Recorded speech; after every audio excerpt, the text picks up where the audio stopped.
Good evening. Thank you and welcome to St. Christopher's School. My name is Mason Leckie. I'm the head of school here, and we are absolutely delighted and honored to welcome you and are grateful for your presence here and look forward to an invigorating, enlightening, and highly topical conversation with these gentlemen here to my right. As I've thought about our topic this evening and the courageous acts that these gentlemen performed some 50 years ago, it strikes me that I think we all wish that tonight's discussion were or was a discussion of historical significance, and that we could perhaps leave it at that and consider this discussion perhaps to be an artifact. But the truth of the matter is what happened nearly 50 years ago is highly topical, highly relevant, and many of the same issues, challenges, injustices, and inequities that these gentlemen faced with courage and dignity persist to this day. Dana, I'll start with you. In the book, you were interviewed and stated that your actions were out of love for Syracuse University. Some at the time may not have seen it that way, and certainly there was pressure from your teammates to stay quiet. How do you see the actions that you and your teammates took as doing the right thing out of love for your institution? And when you love something or somebody, you don't quit, you don't give up. Each man made an individual decision. We decided to stay and fight for the soul of that great university. And we had a brotherhood. We had a camaraderie that was very, very special. And it was an individual decision, but also it was us, the group, the brotherhood. Ronald, you were the first person to be removed from the team. And one of the things that you've reflected on in the book was how, when that happened, your sense of self and your priorities changed. Can you talk? There was a focus on my physical prowess. And then once I lost football, fortunately, I'd always had the value of academics, so it was always there. It's just, it went from, I kind of put it in the background. It was like my fallback plan if I made pro.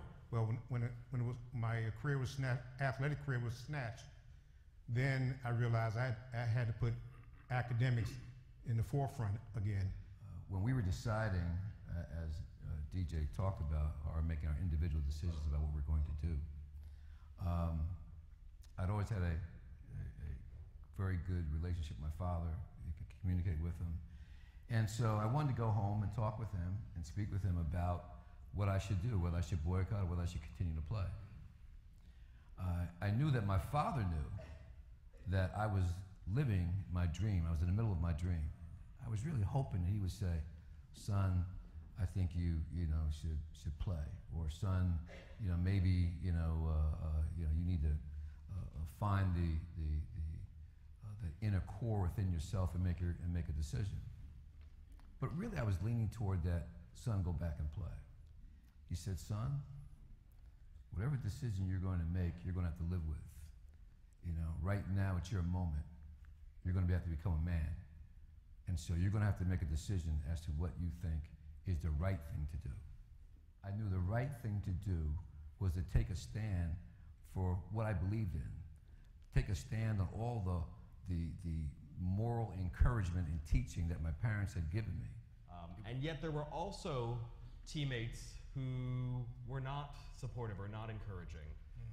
I understand we have a little surprise for some of the team members. Bucky, do you want to? Yes, I think the Center for the Study of Boys, 2 years ago, about a year and a half, Joe Ehrman was here and spoke.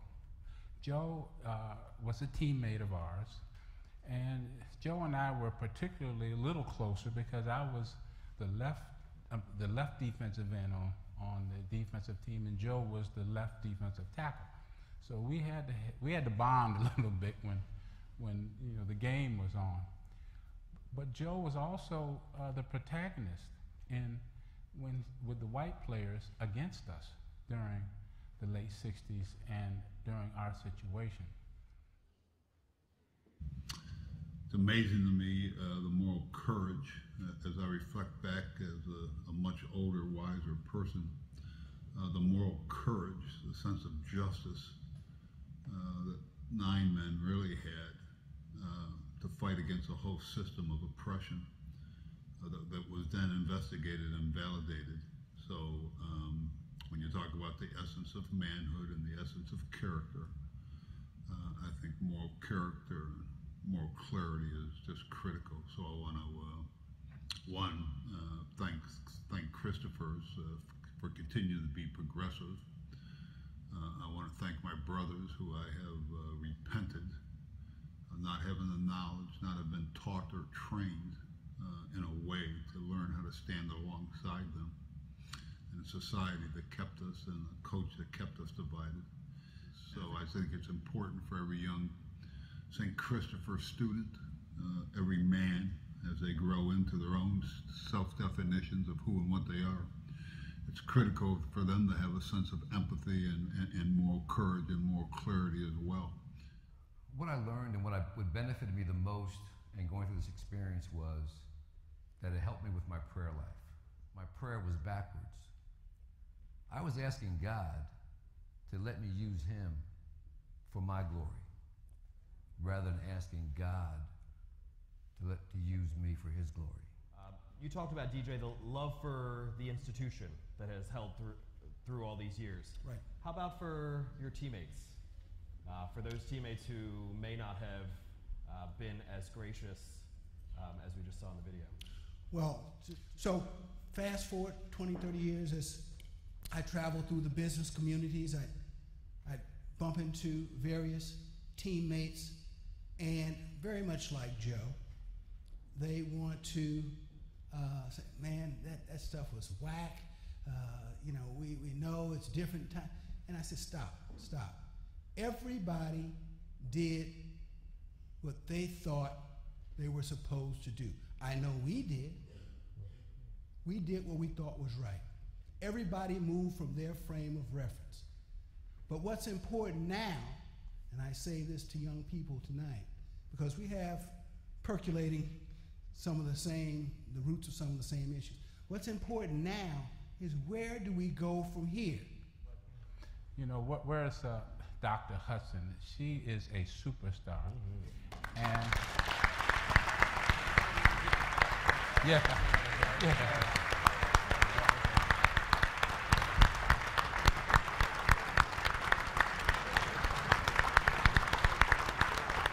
When someone takes a stand in life, whether they're in the spotlight or not, it happened to you guys, and it's happening for the modern day athlete. That is, that instead of attacking the problem, the individual gets vilified.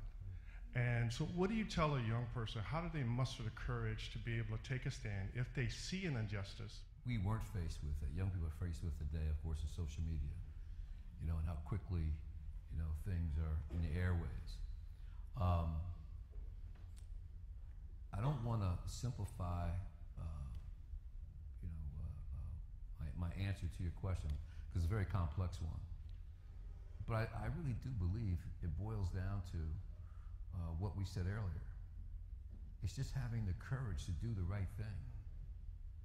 All right? Yes, there is fallout.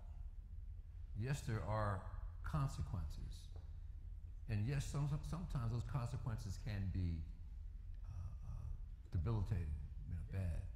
However, the one thing that all of us share, all right, is that each time we talk about our contribution to society, all right, to this world, to this country, all right, is our sacrifice.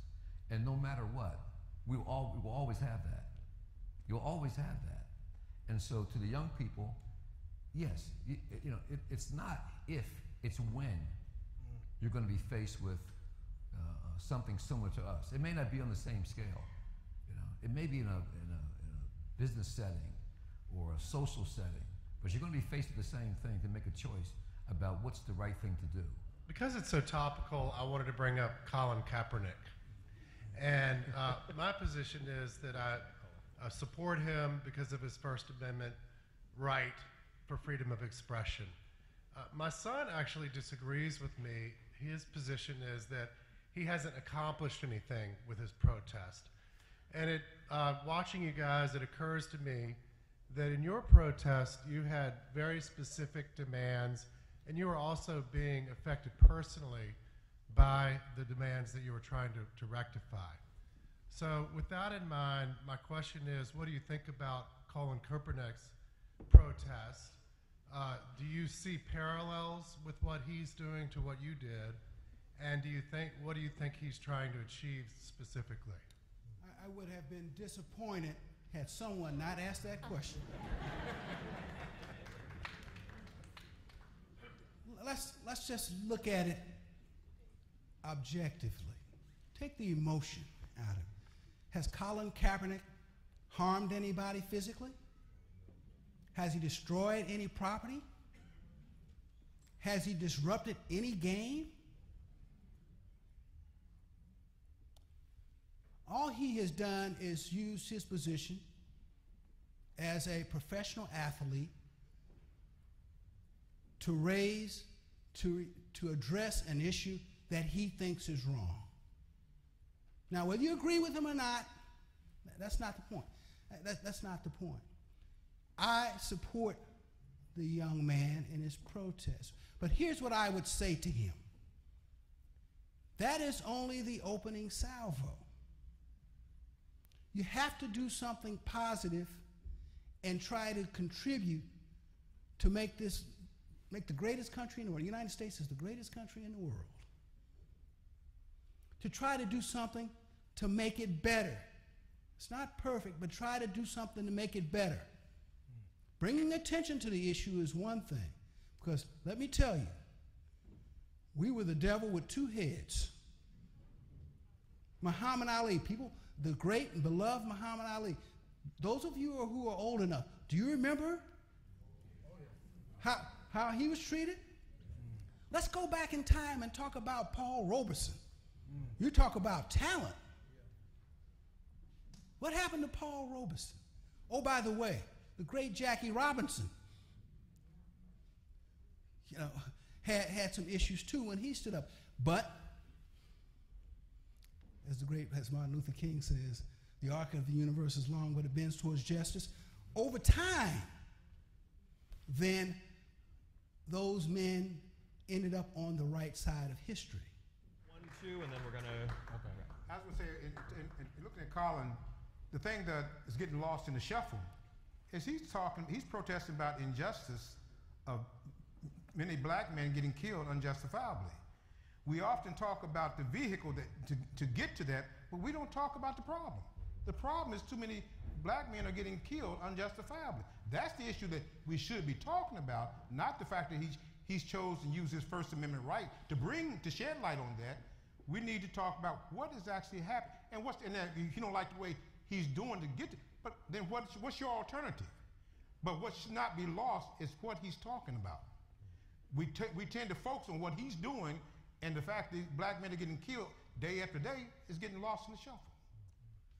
And we have to make sure that we don't sometimes use patriotism as a camouflage for racism.